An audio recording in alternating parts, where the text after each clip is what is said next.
सीताराम सीताराम सीताराम सीताराम, श्री राम जय जय राम।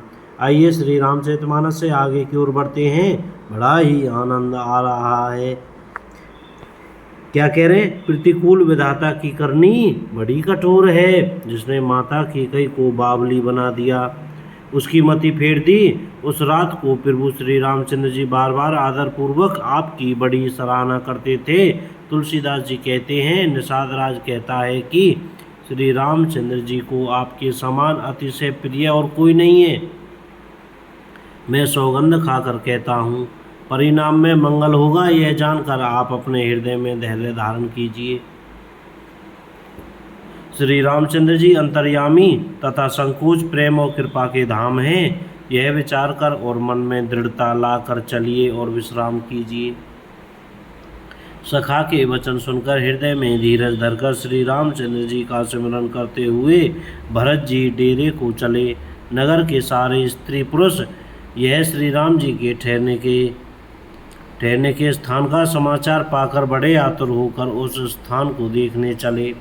वे उस स्थान की परिक्रमा करके प्रणाम करते हैं और कैकई को बहुत दोष देते हैं। नेत्रों में जल भर लेते हैं और प्रतिकूल विधाता को दूषण देते हैं।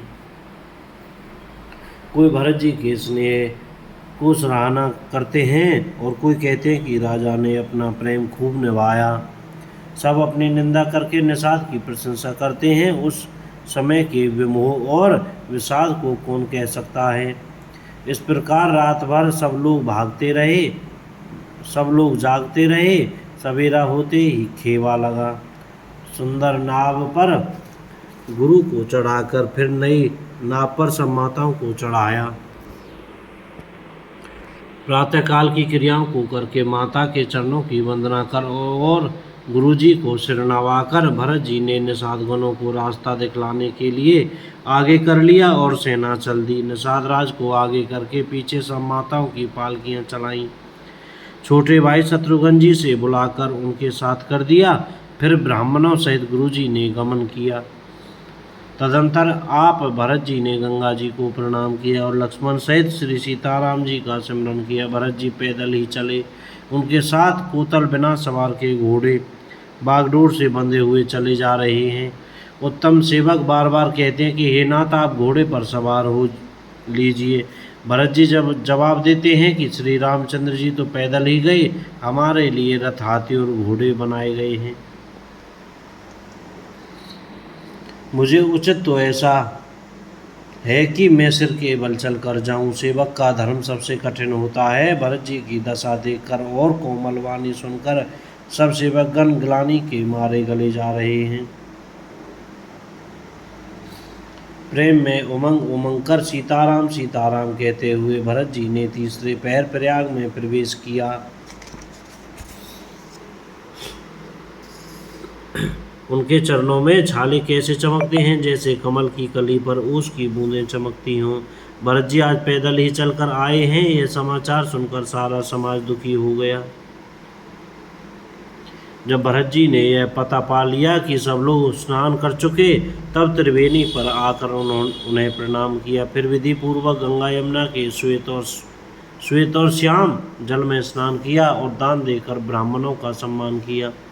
श्याम और सफ़ेद यमुना जी और गंगा जी की लहरों को देखकर भरत जी का शरीर पुलकित हो उठा और उन्होंने हाथ जोड़कर कहा, हे तीर्थराज, आप समस्त कामनाओं को पूर्ण करने वाले हैं। आपका प्रभाव वेदों में प्रसिद्ध और संसार में प्रकट है। मैं अपना धर्म ने मांगने का क्षत्रिय धर्म त्याग कर आपसे भीख मांगता हूँ। आर्त मनुष्य कौन सा कुकर्म नहीं करता, ऐसा हृदय में जानकर सुजान उत्तम दानी जगत में मांगने वाले की वाणी को सफल किया करते हैं। अर्थात वे जो मांगता है सो दे देते हैं। मुझे न अर्थ की रुचि अच्छा है, न धर्म की, न काम की, न मैं मोक्ष ही चाहता हूँ। जन्म जन्म मेरा श्री राम जी के चरणों में प्रेम हो, बस यही वरदान मांगता हूँ, दूसरा कुछ नहीं। स्वयं श्री रामचंद्र जी से भी भले ही मुझे कुटिल समझें, स्वयं श्री रामचंद्र जी भी भले ही मुझे कुटिल समझें और लोग मुझे गुरुद्रोही तथा स्वामी द्रोही भले ही कहें, और सीताराम जी के चरणों में मेरा प्रेम आपकी कृपा से दिन दिन बढ़ता ही रहे। बोलो जय श्री सीताराम। मेघ चाहे जन्म भर चातक की सुधि भुला दे, और जल मांगने पर वे चाहे वज्र और पत्थर ओले ही गिरावे, पर चातक की रटन घटने से तो उसकी बात ही घट जाएगी, प्रतिष्ठा ही नष्ट हो जाएगी। उसकी तो प्रेम बढ़ने में ही सब तरह से भलाई है। जैसे तपाने से सोने पर आभ चमक आ जाती है, वैसे ही प्रियतम के चरणों में प्रेम का नियम निभाने से प्रेमी सेवक का गौरव बढ़ जाता है। भरत जी के वचन सुनकर बीच त्रिवेणी में से सुंदर मंगल देने वाली कोमल वाणी हुई, हे तात भरत, तुम सब प्रकार से साधु हो। श्री रामचंद्र जी के चरणों में तुम्हारा था प्रेम है। तुम व्यर्थ ही मन में ग्लानि कर रहे हो। श्री रामचंद्र को तुम्हारे समान प्रिय कोई नहीं है। त्रिवेणी जी के अनुकूल वचन सुनकर भरत जी का शरीर पुलकित हो गया, हृदय में हर्ष छा गया। भरत जी धन्य हैं कहकर देवता हर्षित होकर फूल बरसाने लगे।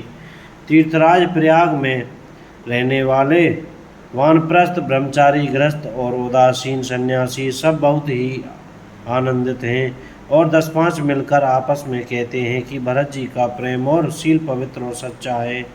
श्री रामचंद्र जी के सुंदर गुण समूह को सुनते हुए वे मुनि श्रेष्ठ भरद्वाज जी के पास आए। मुनि ने भरत जी को दंडवत प्रणाम करते देखा और उन्हें अपना मूर्तिमान सौभाग्य समझा। उन्होंने दौड़कर भरत जी को उठाकर हृदय से लगा लिया और आशीर्वाद देकर कृतार्थ किया। मुनि ने उन्हें आसन दिया। वे सिर नवाकर इस तरह बैठे मानो भागकर संकोच के घर में घुस जाना चाहते हैं। बोल सियावर रामचंद्र की जय। जय सिया राम। को गलती हो गई हो तो क्षमा करें।